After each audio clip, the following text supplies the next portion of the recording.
തിരുവനന്തപുരം അന്താരാഷ്ട്ര വിമാനത്താവളത്തിൽ വൻ കഞ്ചാവ് വേട്ടയാണ് നടക്കുന്നത്. ഹൈബ്രിഡ് കഞ്ചാവാണ് പ്രധാനമായിട്ടും ഇപ്പോൾ പിടികൂടിയതും.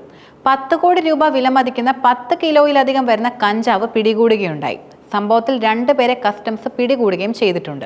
23 വയസ്സുള്ള യുവാവും അതുപോലെ 21 വയസ്സുള്ള യുവതിയുമാണ് പ്രധാനമായിട്ടും ഇപ്പോൾ പിടിയിലായത്. ഇരുവരും സിംഗപ്പൂരിൽ ഉപരിപഠനം നടത്തുന്നവരാണെന്നാണ് റിപ്പോർട്ടുകൾ സൂചിപ്പിക്കുന്നത്. ബാങ്കോക്കിൽ നിന്ന് തിരുവനന്തപുരം വിമാനത്താവളത്തിൽ എത്തിയപ്പോഴായിരുന്നു ഇരുവരെയും കസ്റ്റംസ് പിടികൂടിയത്. മാത്രമല്ല ഇരുവരെയും വിശദമായി ചോദ്യം ചെയ്യുകയും ചെയ്തു. ശനിയാഴ്ച രാത്രി 11:10 സ്കൂട്ട് എയർലൈൻസിന്റെ TR-530 നമ്പർ വിമാനത്തിലെ യാത്രക്കാരായ 2 പേരുടെ ലഗേജുകളിൽ നിന്നായിരുന്നു ഹൈബ്രിഡ് കഞ്ചാവ് കസ്റ്റംസ് കണ്ടെത്തിയത്. പിടികൂടിയവരെ ചോദ്യം ചെയ്ത് വരികയാണ് നിലവിലിപ്പോൾ.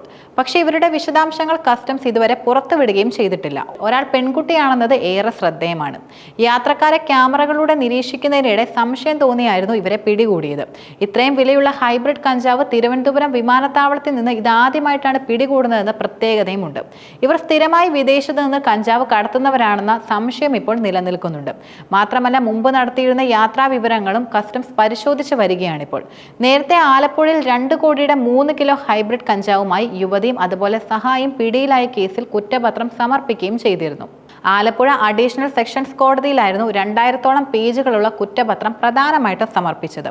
റിമാൻഡിൽ കഴിയുന്ന Tamil Nadu Thiruvallur Kathivakkam Ulakanathapuram 800 4th street number 85 Kannur സ്വദേശിനി തസ്ലിമ സുൽത്താന, സഹായിയായിട്ടുള്ള ആലപ്പുഴ മണ്ണാഞ്ചേരി മല്ലംവിള്ളി കെ ഫിറോസ്, തസ്ലിമയുടെ ഭർത്താവ് ചെന്നൈ 800 സത്യവാണി മൂത്ത് നഗർ സ്വദേശി സുൽത്താൻ അക്ബർ അലി എന്നിവർ മാത്രമായിരുന്നു ഈ കേസിലെ പ്രതികളും.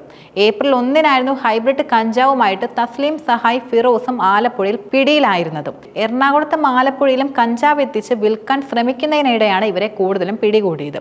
8 ദിവസത്തിന് ശേഷം കേസിലെ മുഖ്യപ്രതിയായിട്ടുള്ള സുൽത്താനെ ചെന്നൈയിൽ നിന്ന് പിടികൂടുകയായിരുന്നു.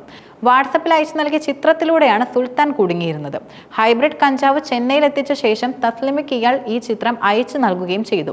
കേസുമായി ബന്ധമില്ലെന്ന് കരുതി ആദ്യഘട്ടത്തിൽ വിട്ടയച്ച സുൽത്താന്റെ പേര് വീണ്ടും എക്സൈസിന്റെ ശ്രദ്ധയിൽ എത്തുന്നത് ഇങ്ങനെയായിരുന്നു.